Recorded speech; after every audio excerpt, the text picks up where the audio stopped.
3233. President Trump criticizing Ukraine's leader over his stance on Crimea. It comes as high-level talks took place today in London between the U.S., Europe, and Ukraine on a ceasefire deal with Russia. ABC News learning that one part of that deal could allow Russia to retain some of the territory it's currently holding in Ukraine. Here's ABC's Tom Soufi-Burrish. We're not clear about some of the issues, some of the details, some of the complexities. The U.S. is really putting the pressure on. Ukraine is trying to say, well, look, actually, we were willing to accept a one-month ceasefire a while ago. The Russians are not. And Russia is trying to make it out that Ukraine is the problem, the obstacle to getting a deal. In California, police in San Jose, the capital of Silicon Valley, warning of a new car theft trend. And yes, there's an app for that. Gone are the days when cars were stolen using a clothing hanger or what's called a Slim Jim down the window to pop the lock. Car thieves are now using apps and equipment meant for locksmiths that wirelessly link to keyless entry systems. And with the push of a button, they can unlock and start your car. San Jose Deputy Police Chief Brandon Sanchez. Technology to bypass ignition systems to be able to start your vehicle. He says around 15 cars a day are being stolen in San Jose, with Hyundai vehicles being the most common, stolen electronically. Alex Stone, ABC News. The CDC reports more than 8,000 cases of whooping cough in the U.S. this year. That's more than twice the number compared to the same time last year. As vaccination rates fall, the CDC says 3 children have died of whooping cough since November. Michelle Franzen, ABC News. Oh no, stomach issues again? Stomach issues? Who are you? Your pancreas. I could be the real reason for your diarrhea, gas, bloating, stomach pain, or loose oily stools. I thought it was my stomach. People often do, but any of these symptoms could mean having a condition called exocrine pancreatic insufficiency, or EPI. With EPI, the pancreas doesn't release enough enzymes to break down food, but EPI is manageable. Use the symptom checker on identifyepi.com and speak with your doctor. That's identifyepi.com. Sponsored by AbbVie. News Talk 610 AM and 102.1 FM. KVNU. 4:05 now on this Wednesday afternoon. I'm Will Feelright with your KVNU News Update. Well, a proclamation earlier this month from Logan Mayor Holly Daines advised people in Logan to observe Arbor Day coming up on Friday. All local residents are invited to a formal tree planting ceremony that'll be held tomorrow at Merlin Olsen Central Park from 3:30 to 4:30. Now, participants are being urged to bring their own shovels and garden gloves to help plant a bur oak tree. Now, Logan City has maintained a coveted designation as a Tree City USA by the National Arbor Day Foundation ever since 1984. Now, Arbor Day's primary purpose is to encourage tree planting and the appreciation of trees and forests. Dane's statement cited the ability of trees to cool the streets of Logan and sustain the over 323 species of birds, which are an integral part of food chains, supported and also supporting pollination of flowers and dispersing seeds throughout Cache Valley. Now, light refreshments will be served at tomorrow's tree planting event. Well, Weber State University is the latest school in Utah to announce the academic programs on campus that will be eliminated due to higher education budget cuts mandated in the recent legislative session. Now, the announcement comes just days after Utah State University shared the programs that it would be cutting. Now, a committee made up of Weber State officials was tasked with coming up with a list of programs to eliminate using criteria such as future demand, enrollment, and percentage of graduating students, as well as the cost per student.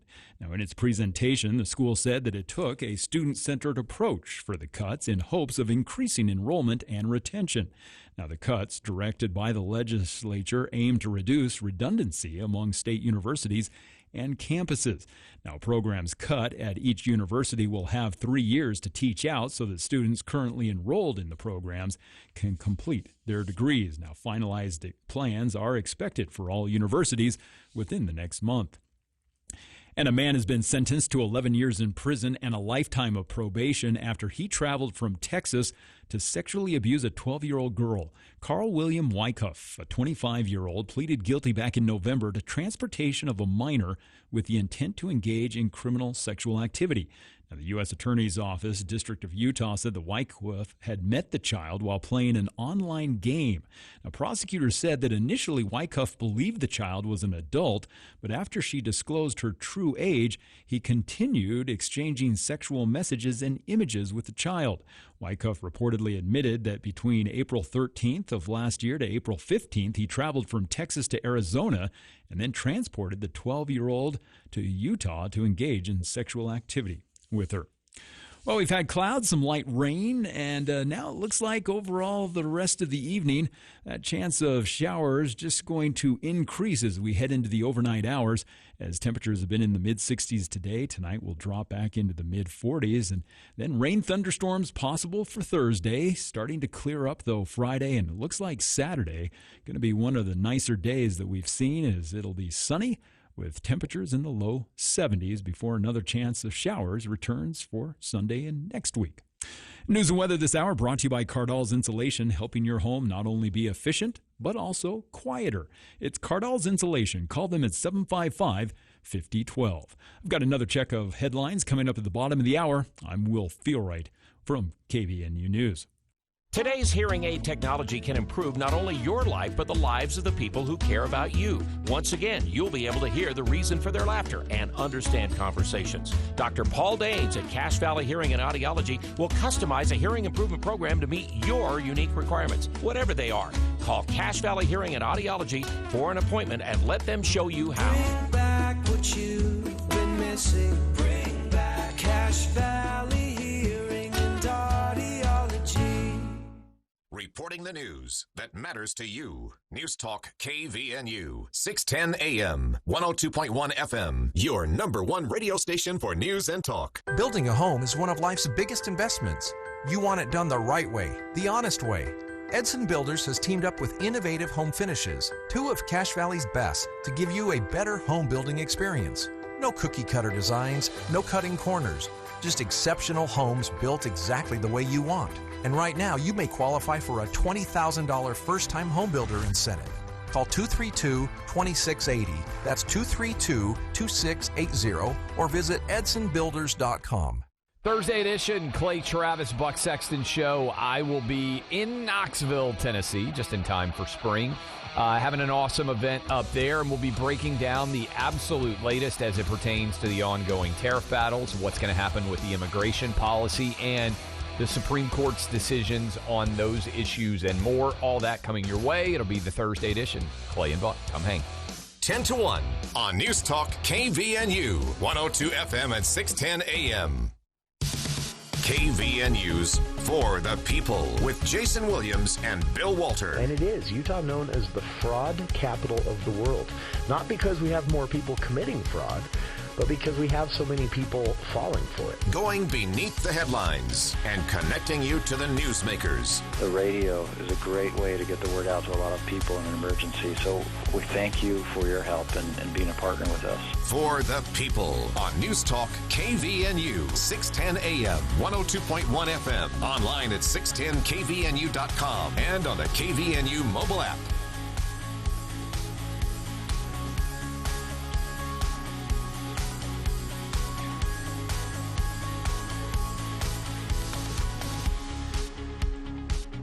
Welcome to KVNU's For the People. It is Wednesday, April 23rd. I'm Jason Williams.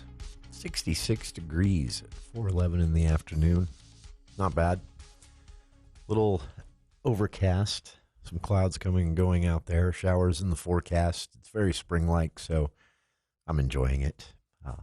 Ran into some students today, and it's been a long time since I was a student. But I remember this time, but there were some students in line in front of me, and they were talking about the last couple of weeks for them. So just a shout out to students. This is a very stressful time for them, as especially seniors, as their college career winds down and they're dealing with finals and wrapping things up, and seniors trying to find a job. And very hectic, but these were two stressed out young women talking about everything they had to do this week. And it just a little perspective for me, because I was thinking, I just really didn't want to work today, and I had a lot to do, and I was kind of all over the place, and reminding myself, well, at least I'm not dealing with finals. It's really just a typical work week for me. Just lack the motivation. So,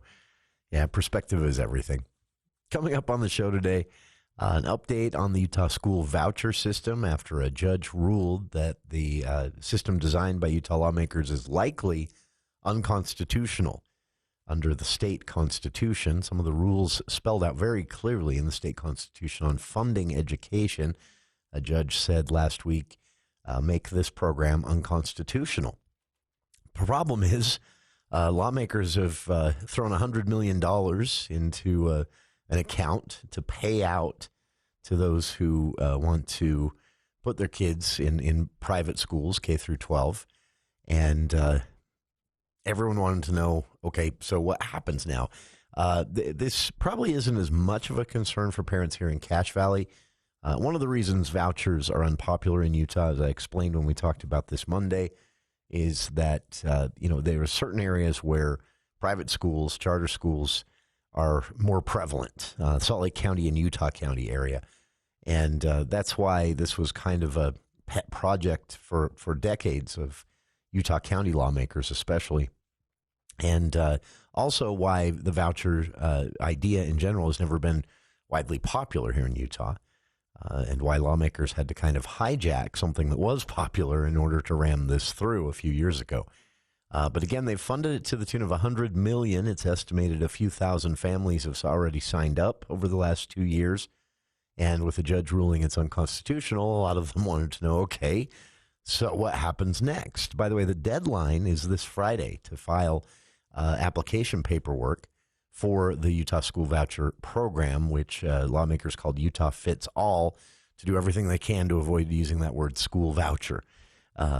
We've got the answers for you. In fact, the judge weighed in just this morning, responding to requests. There was a request for her to stay her own order, saying her order stands, her ruling stands, but she's going to self-stay it, so the program isn't on halt until this is heard, because it's expected to be heard by higher court when the state appeals. And the governor has already said the state will appeal. So some instructions for parents out there. If you are listening here in Cache Valley or in northern Utah at large, and you either plan to or had or already are involved in the Utah School Voucher Program in any way, we'll have clear instructions. We have clear instructions now from both the judge this morning and then the state as well to step you through what you need to do. So that's coming up later on in the show. We'll also speak with Richmond City Administrator who is going to join us to talk about, sorry, I didn't say her name, Holly Jo Karen.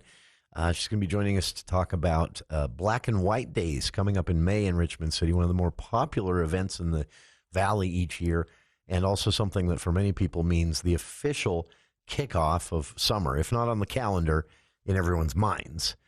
Black and White Days is even bigger this year, and they've put a lot of work into making it possible to say that. So Richmond City Administrator Holly Jo Karen joining us at the top of the second hour of the show at 5:10 today. So there's a lineup for you, everything you need to know.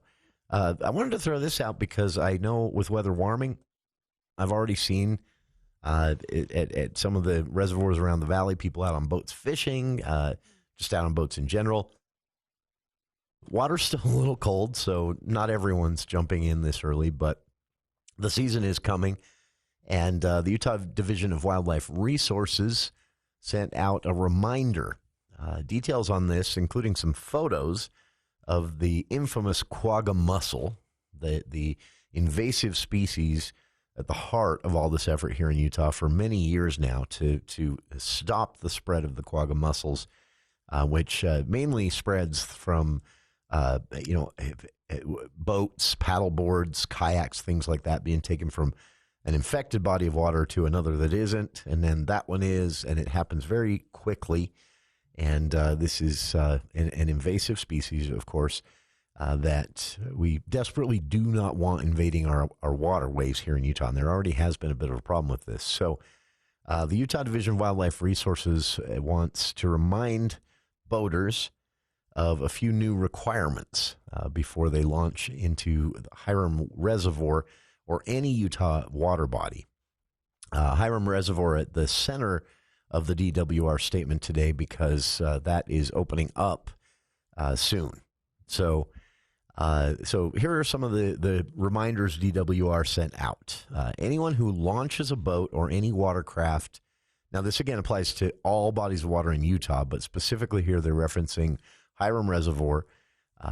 They are required to take an annual mussel-aware boater course. And this includes paddle boards, not just boats, not just those who are going to go drop off a boat at the dock.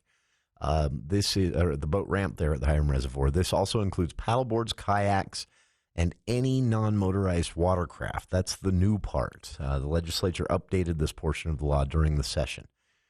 So anyone who's going to take anything out onto a body of water, you are required now to take an annual mussel-aware boater course. And anyone who wants to launch a motorized boat on Hiram Reservoir must pay an annual Aquatic Invasive Species Program vessel enrollment fee. The Aquatic Invasive Species fee is separate from your boater registration fee, and this will require 2 separate decals on your boat to show that you have paid those fees. And then, of course, this isn't new, but when leaving any water body and transporting watercraft, drain the plugs, or pull the drain plugs, and boaters must also remove any sea strainers while transporting their watercraft, if your boat has those. All watercraft leaving Lake Powell, specific to Lake Powell here, the only lake that currently is confirmed to have a quagga mussel problem. Again, the goal here is to stop it from spreading, but Lake Powell has been infected at this point with the quagga mussels. If you're leaving Lake Powell, you are required to have an exit inspection during the inspection station's regular hours of operation. Inspections are not the same as decontaminations. Decontamination happens after you fail an exit inspection, i.e. you're going through the exit inspection and they go, okay, you've got quagga mussels. Now you got to go over to the decontamination station. Those two are separate things. Both are required to leave Lake Powell.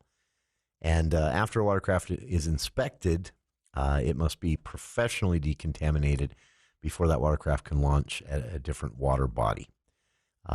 So one other thing the state has done on this is they beefed up the funding for tracking this kind of thing. So expect this summer a lot more enforcement, a lot more citations. In general, they're really doubling down on this. The legislature said, okay, we've got a problem. It's clear in Lake Powell. It's only a matter of time, if that continues to be a problem, before this invades other bodies of water in Utah. And then, like Idaho, we're at that point spending hundreds of millions of taxpayer dollars to take care of it. It's a lot cheaper to do this before it spreads. And so they made the rules a bit more strict, and they plan to expect to see a lot more enforcement out there this year with some additional funding from the state applied during the legislative session. So as for the fees, again, for motorized boats, there is the regular registration fee, and then there's also the annual Aquatic Invasive Species Program fee, which require 2 separate decals, and you can only get the decals by paying the fee to the state. The boater registration payment can be made through, like with any motorized vehicle, the Utah Division of Motor Vehicles. And then because they don't want to make anything too convenient in the state of Utah, the Aquatic Invasive Species fee, again, also required, and you'll need 2 decals displayed on your boat to enter any body of water here in Utah now. Those can be paid at a separate website. You can't pay the Aquatic Invasive Species fee at the Utah Division of Motor Vehicles fee. That would be too easy. So you have to go to a DWR website, which is DWRAPPS, DWR apps, dwrapps.utah.gov/vessel-reg, R-E-G. Vessel with 2 S's and 1 L, if you've never had to write it down. So that is, again, dwrapps.utah.gov/vessel-reg. That's the website where you go to pay the separate and also required, just like your registration fee each year, Aquatic Invasive Species fee. So, and that fee, by the way, is $20 per watercraft for residents, $25 per watercraft for non-residents. Even non-residents have to get one of those. And the annual Mussel Aware Boater course, which is required for anyone, even non-motorized paddle boards, kayaks, and things like that, that course itself can be completed online. There are in-person options, and once you've completed the course through that same DWR website, they'll send you a decal you can put on your paddleboard, on your kayak, whatever it might be. So this is a pain, I know, and people are going to gripe about this, but it is it's well intended, very much so. Again, Lake Powell is already at risk. The invasion of the aquatic mussels at Lake Powell have become such a problem that they're now decontaminating every boat that leaves, and they've set up these exit stations. You can't leave Lake Powell without an inspection. And the fine for trying to do so, I talked to a person who tried to take an alternate route through a certain parking lot there. Well, they made it basically to the highway where Highway Patrol was waiting for them, and that fine was $750 just for trying to bypass the exit station and exit inspection station at Lake Powell. So don't do that.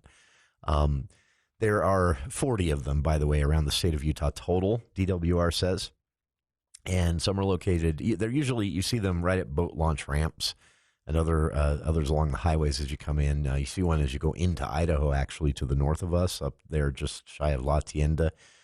There is an inspection station there that the state of Idaho requires you to stop at.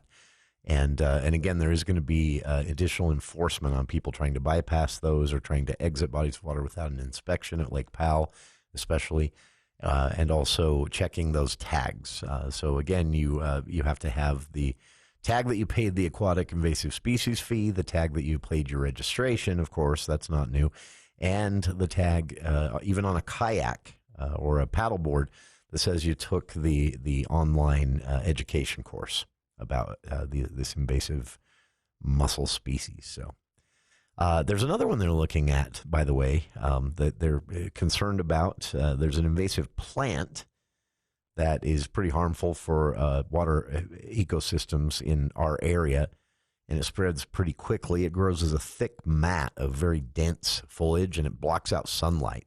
So it'll kill the native plants. It'll stop fish from breeding, and basically can take over a reservoir pretty quickly, and that's called the Eurasian water milfoil.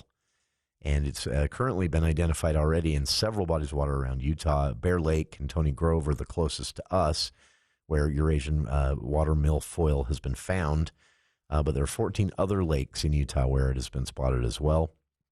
And they're asking boaters to just keep an eye out for that, hanging off the side of your boat, whatever it might be, and to report it if you see it. Apparently it's pretty obvious. I've never seen it, but apparently it's pretty obvious if you see it. It grows like a big green mat floating on the top of the water. So that is something they're asking people to take a look at or take a look out for. So there you have it. Some new stuff, some new fees, and again, expect heightened enforcement this summer at all bodies of water around Utah as concern grows over the invasion of the quagga mussels in Lake Powell. It's already taken, and they're doing their best to stop this from becoming a problem elsewhere in the state.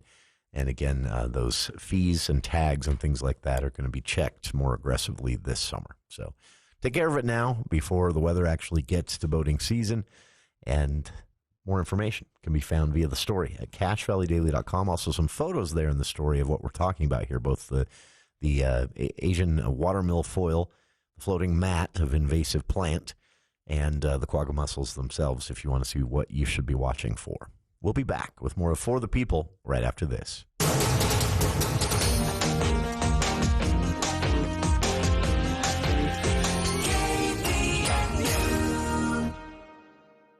This is Sweetwater Window Cleaning. Now spring is here, you'll be wanting to reclaim your home from all that dirt and grime.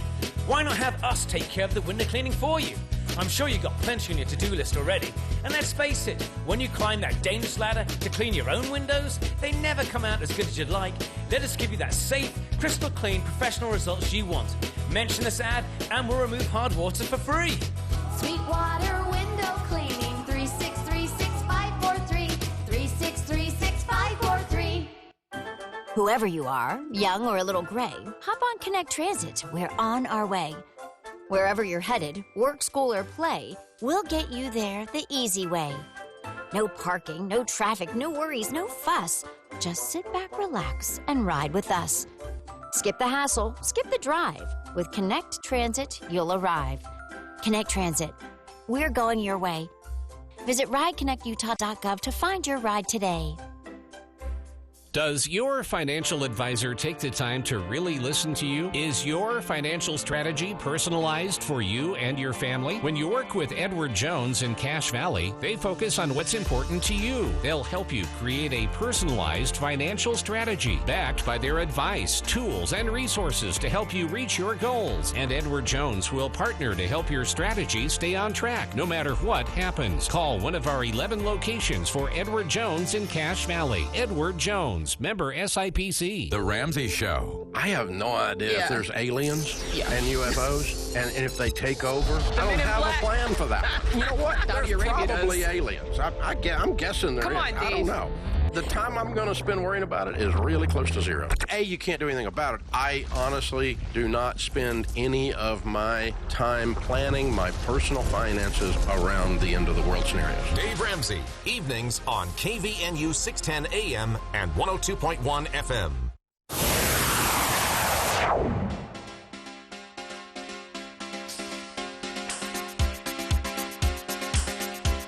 I try to discover.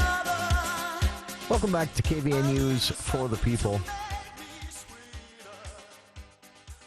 We talked about this Monday on the show, but late Friday afternoon, rather, as we were in the middle of the movie show, a Utah judge struck down Utah's Utah Fits All program, the school voucher program.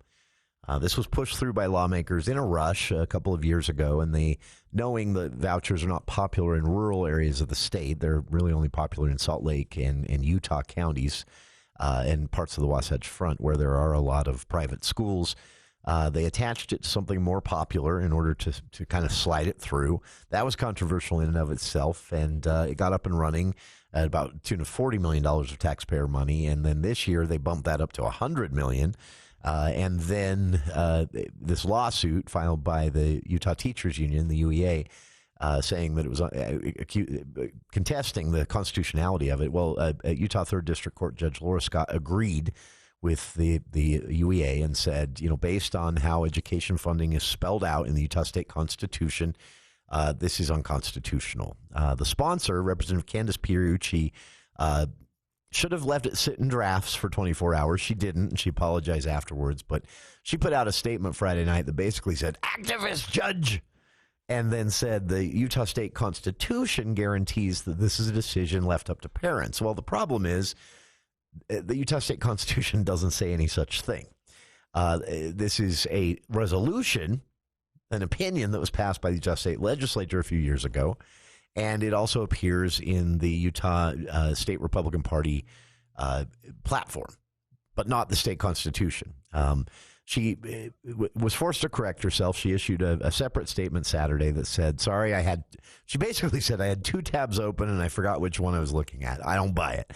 I think she just got really mad and typed some things and should have let it sit in drafts till she calmed down. But that happens with lawmakers often. They're very emotional people. And they do not like to be questioned by a court or the public or anyone. We've seen that, right?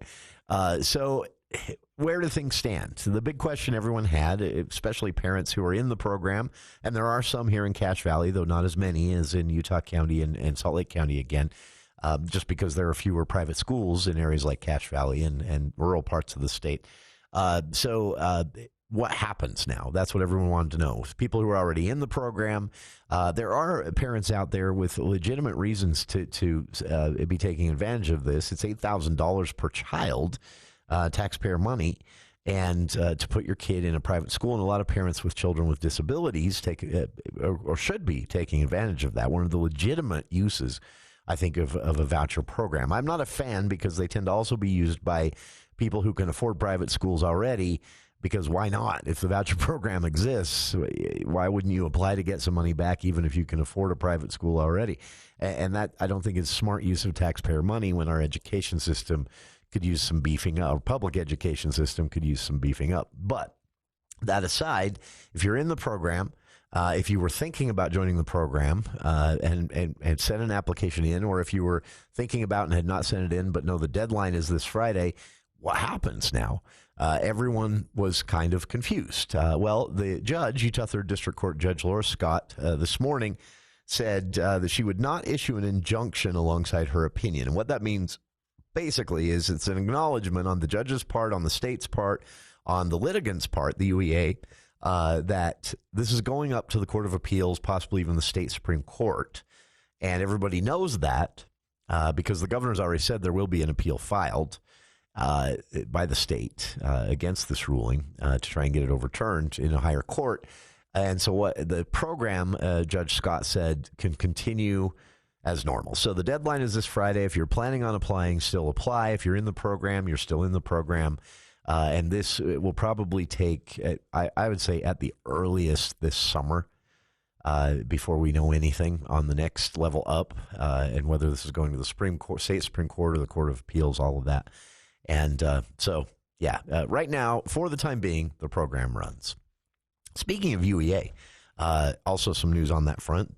They did pretty well. They had 30 days to collect signatures. They had help from the police union, law enforcement, members of law enforcement, and firefighters in the state, and the firefighters union in all of this as well. And teachers, firefighters, police were able to, with hundreds of volunteers, as I understand it, around the state. They were able to collect almost 300,000 signatures in 30 days to repeal a referendum on the law passed this legislative session by Utah lawmakers doing away with collective bargaining for public service unions. And it looks like, as this is being broken down, as the signatures are being verified and more, there's also a requirement. Not only do you have to hit a number of signatures threshold set by the state, which I think they had to hit like 245,000 signatures, but it looks like they did more than that by a lot. They also have to have a certain percentage of those signatures have to be from a certain number of counties. It's like 25 of 29 counties or something like that have to be represented at least in 15% of the signatures. This is to stop anyone who wants to do a referendum from just collecting signatures in one county like Utah County. So it looks like they're on track to effectively repeal this law.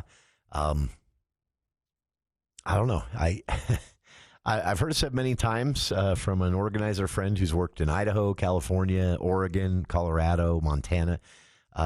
No one organizes like teachers who are getting stepped on by their state lawmakers. And again, in this case, they also had the help of the police union and the firefighters union in the state. So, but it looks on track to succeed. We'll see. They have the opponents, of course, have a number of days to call people individually and convince them to remove their signatures before this is all said and done. So right now, though, it looks on track for public workers who lost their collective bargaining rights in the legislative session to get them back. All right. We'll be back with more of KVN News for the People after the news with KVN News Will Feel Right.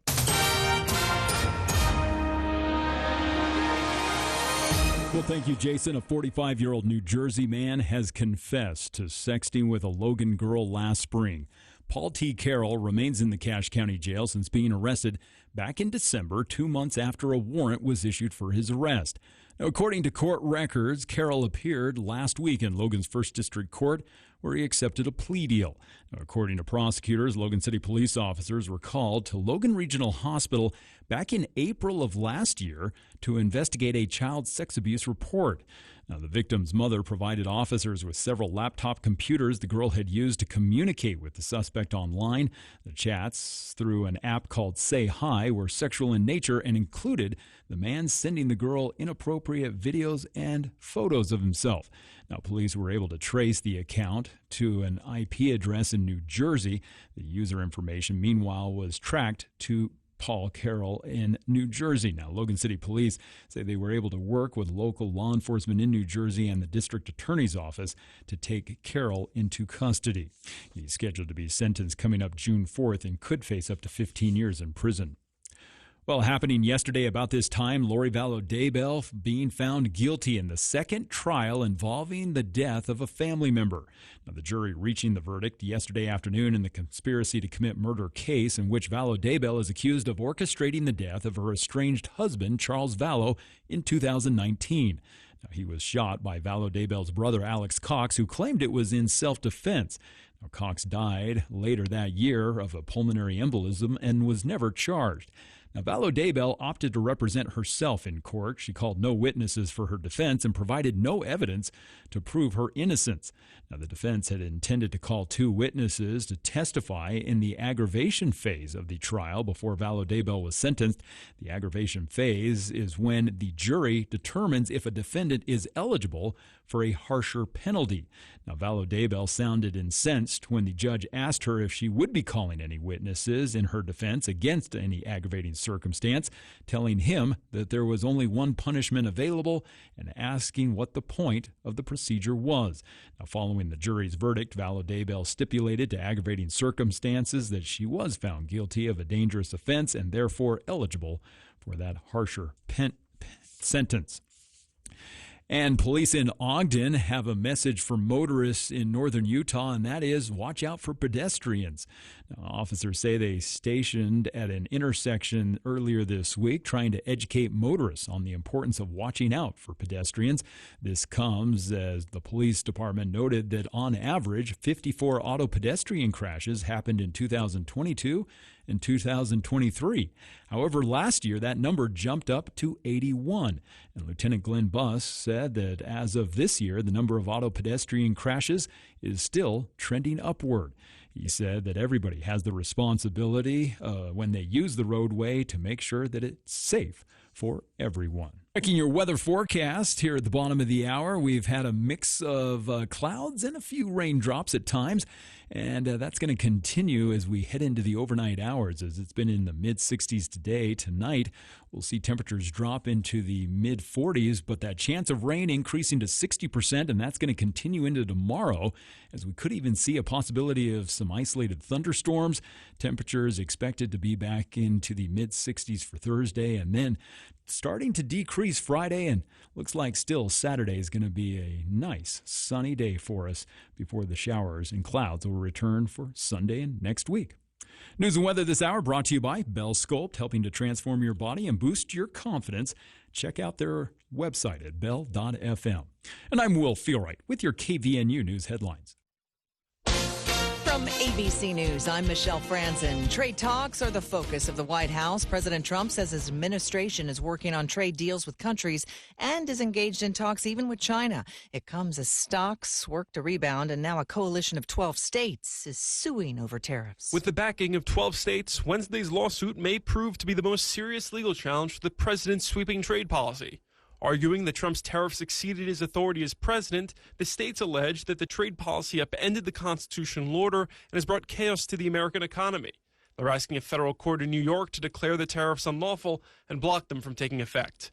Peter Haralambous, ABC News, New York. Crowds are building outside St. Peter's Basilica. That's where the body of Pope Francis is lying in state. The Vatican may extend hours to accommodate mourners ahead of his funeral Saturday. And in New Jersey, fire crews still battling a wildfire in Ocean County. More than 12,000 acres have burned. This is ABC News.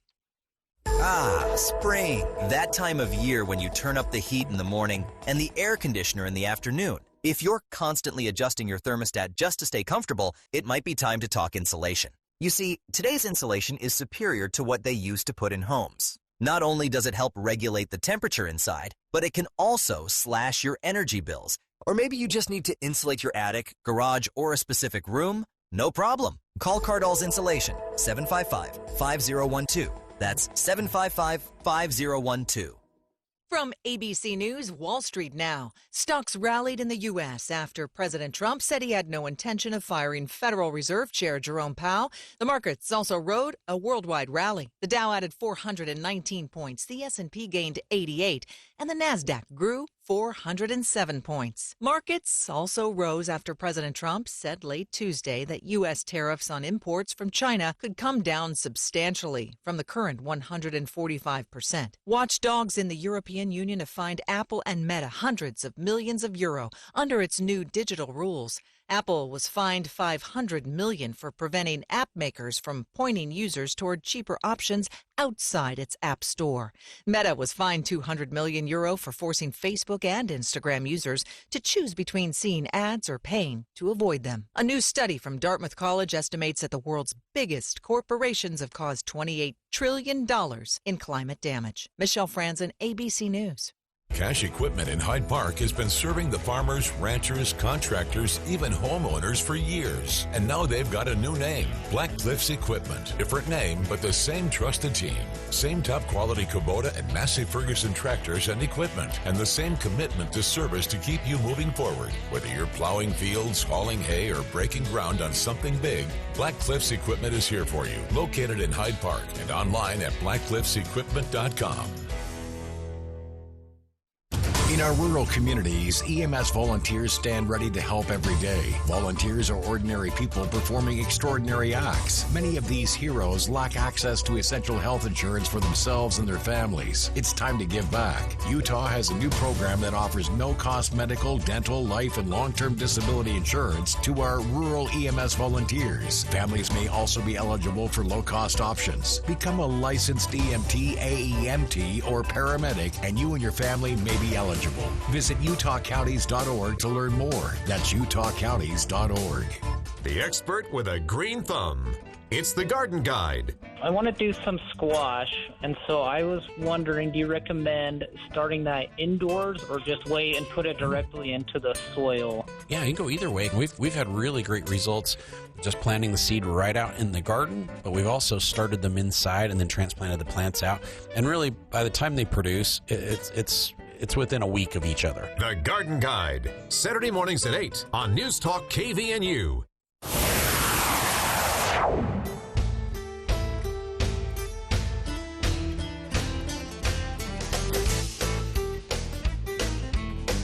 Welcome back to KVNU's For the People.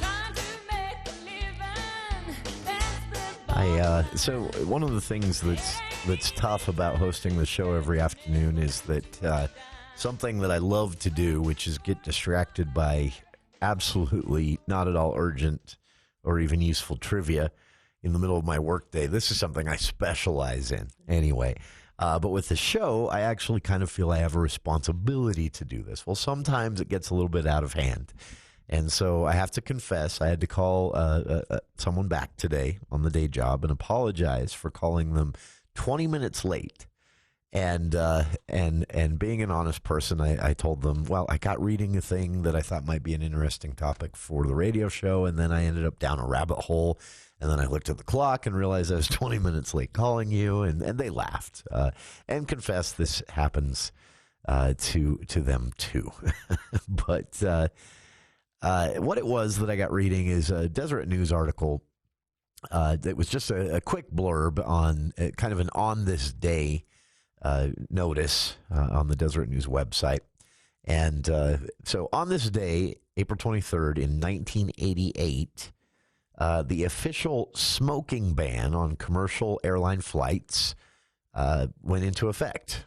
So on this day, starting April 23rd, 1988, you could not smoke on an airplane. Now, I'm old enough to remember flying on airplanes that still had ashtrays in the armrests.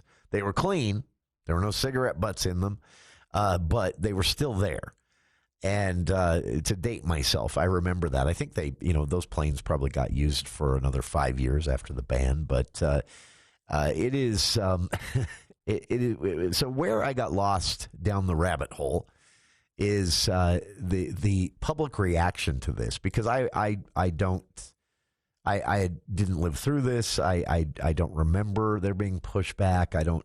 But there was, and so it was kind of fascinating. The public's reaction to airline smoking bans, originally, this was not popular. This was actually something that, in polling, the general public actually opposed, and felt that it was overreach. And this was non-smokers and smokers alike. Gallup did a lot of surveying, and they found that while non-smokers expressed relief at the being able to get on a plane without it being filled with cigarette smoke, those same non-smokers also in the Gallup polling also said they felt this was wrong for the government to impose an outright ban, basically, on the airline industry itself. That the airline industry should have been able to decide bit by bit. But that kind of it gets back to how this happened, which is also interesting because so the evidence of harmful effects of secondhand smoke was general public knowledge at that time in 1988 when this came into effect, and the 2 years prior when it was being debated. But this also helped to kind of shift public attitude towards smoking. The first time smoking was considered distasteful and unpopular, even by smokers, was when we really started to understand that, smokers were affecting, their secondhand smoke was affecting non-smokers. And that was kind of the switch that was thrown in public opinion. But before then, non-smokers were like, I don't smoke. I don't like the smell of it. I don't like the smell of it on someone's clothes. But, I just walk away from the smoker. No big deal, right? It was when public knowledge of the harmful effects of secondhand smoke came out that attitude started to change. And it was like, oh, no, now I kind of feel a little more strongly about smokers in public spaces, especially enclosed public spaces. And of course, the tobacco industry lobbied heavily against this airline ban, all bans, arguing that it was targeting their business, that it was unconstitutional because it was the government, whether it was the state or the federal government, coming after or targeting a specific industry or business, which the courts have been likely to rule against that as constitutional. But the scientific evidence that was being presented allowed the courts to say, well, states and the federal government actually have a public interest in banning smoking in enclosed spaces. Now, the debate over open spaces like parks and there was actually a lawsuit over lines at amusement parks. This took 2 years to go through court it was in Indiana. And it involved a local, lagoon type, not a big amusement park or national chain or anything like that, like Six Flags. This was a lagoon type, Indiana only amusement park, and they did not ban smoking in their lines. And someone sued and said, when I bring my children there, I should expect that they shouldn't be exposed to secondhand smoke. This has all kind of been forgotten quickly, but in a world where, 3 generations now have grown up being able to go into places like you want to go to the Owl on Center Street to grab a burger in the afternoon, and it's a non-smoking establishment. There was a time when you could walk into a place like the Owl to grab a burger on a Wednesday afternoon for lunch, and you would walk through a curtain of cigarette smoke because that's not a well-ventilated space by any means. So 2 very different worlds, but the old one has kind of been forgotten already.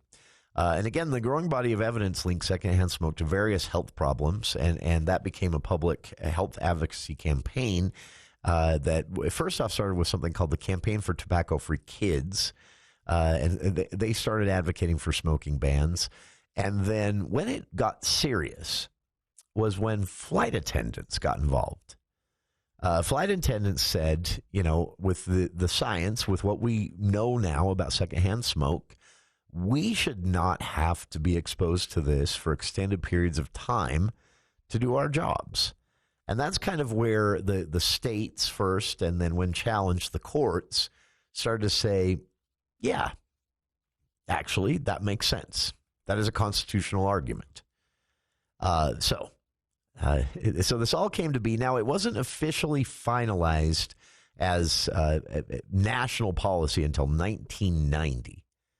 But this actually became a thing in 1988. And interestingly enough, it actually started in 1971.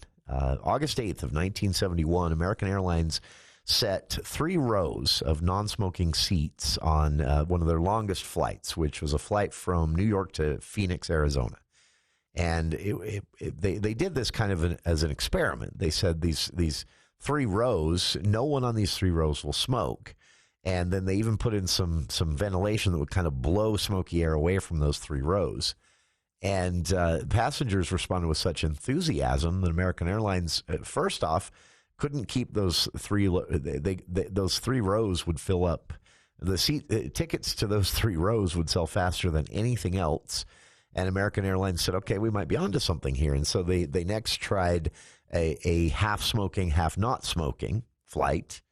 And this really kind of brought American Airlines into the headlines and into the popular public opinion. And so then American Airlines started trial ballooning non-smoking versus smoking flights. And what they found is that they were making their money a lot easier with non-smoking flights. And then soon internal staff like the airline, the actual steward staff, started petitioning their employer to work on the non-smoking flights. And so that's kind of where this started, way back in 1971. And there is a woman who is credited by historians, modern history, named Betty Carnes of Scottsdale, Arizona. And she is sort of at the center of a lot of the history around this. In 1971, Carnes was traveling on an American Airlines plane between Houston and Phoenix when the air conditioning and filter system failed on that plane. And her seatmate, someone sitting right next to her, was chain smoking. And he refused to extinguish his cigarette when she asked. So when the air conditioning and filter system stops, you are trapped in this canister. And so she asked the person sitting next to her, this guy sitting next to her, please put a cigarette out, because the flight attendants had just announced, the filtration system has stopped working, but we've only got 2 hours till we land. And this guy refused, and he kept chain smoking. In fact, Betty says she felt like he started smoking more. And eventually the smoke got so bad that Betty had to grab an airbag and throw up. And she went and complained to American Airlines. And a sales manager for American Airlines in Phoenix was the first one to say, you know what, we should supply non-smoking seats, or maybe even entire rows. So that's where this all started. A woman in Phoenix, Arizona, from Scottsdale, Arizona, while flying to Phoenix, ended up sick on a plane because the filtration system stopped working, and the man next to her was chain smoking and wouldn't stop when she asked. And then she went and complained. And Betty, by the way, went on to become very famous in a different way, though not credited. She was the person credited in 1973 with persuading the Arizona legislature to become the first state to prohibit smoking in certain public spaces, elevators, libraries, art museums, and indoor theaters, and for the state to actually launch a public education campaign via signage. So those "Thank You for Not Smoking" signs, the first ones to ever appear in the United States, were thanks to a Scottsdale, Arizona woman, Betty Carnes, who got sick once on a flight in 1971 and became an advocate for banning smoking in public spaces. So there you have it. Some trivia I didn't know I needed to know, but found out earlier today. And again, this is because on this day in 1988, officially, smoking was banned on commercial airline flights. We'll be back with more of KVNU's For the People right after this. News Talk 610 AM, 102.1 FM, KVNU. In our rural communities, EMS volunteers stand ready to help every day. Volunteers are ordinary people performing extraordinary acts. Many of these heroes lack access to essential health insurance for themselves and their families. It's time to give back. Utah has a new program that offers no-cost medical, dental, life, and long-term disability insurance to our rural EMS volunteers. Families may also be eligible for low-cost options. Become a licensed EMT, AEMT, or paramedic, and you and your family may be eligible. Visit utahcounties.org to learn more. That's utahcounties.org. The Greater Cache Valley Economic and Business Summit, brought to you by the Cache Valley Chamber of Commerce, is Tuesday, April 29th at the Riverwoods Conference Center, focusing on local Cache Valley businesses, along with a State of the County address by David Zook and keynote speaker Michael Jeanfro. Enjoy a day of networking, learning about Cache Valley's economy, and lunch catered by Elements. Register now at cachechamber.com. That's cachechamber.com for the Greater Cache Valley Economic and Business Summit, sponsored by the Bank of Utah, April 29th at the Riverwoods. Spring. It's time to get those old rusted vehicles moved. Call DD Auto and Salvage and get paid for moving that old rusted out junk vehicle. DD Auto and Salvage makes it easy and fast, paying you the most money possible. Pickup is available. DD Auto and Salvage in Logan wants to pay you today. Call 787-1204. That's 787-1204 today. See store for details. Did you know Utah is #1 in the nation for economy, fiscal stability, education, and overall lifestyle? So when it comes to banking, stick with the local professionals who know what Utahns need. Bank of Utah's knowledgeable team provides expert guidance and personalized solutions. Whether you're saving for the future, growing a business, or just need help managing your money. No matter what your financial situation is, turn to Bank of Utah as your first choice and most trusted financial partner. Bank of Utah. My Utah, my bank. Member FDIC. Hi, this is Gordon Deal. Thursday on This Morning, America's First News, the legacy of Pope Francis as the world begins to say its goodbyes, plus how the Cardinals have a greater than ever range of views on Catholic teachings. Also, some rookie traders are making even bigger and riskier bets during market volatility, ignoring the strategy of retreating to safety, and questions to ask as you decide if going to college is worth it. Thursday on This Morning, America's First News. From 4 to 6 on News Talk KVNU, 610 AM and 102 FM. That's it for hour one of today's show, but stick around. We've got a lot to talk about in hour two. In fact, a full studio in hour two, including city administrator with Richmond City, who's going to be updating us on Black and White Days. This is Black and White Days is bigger and better this year, the city is promising. How, though? Well, you'll have to stick around to find out. Hour two of today's show, right after this, here on KVNU Logan.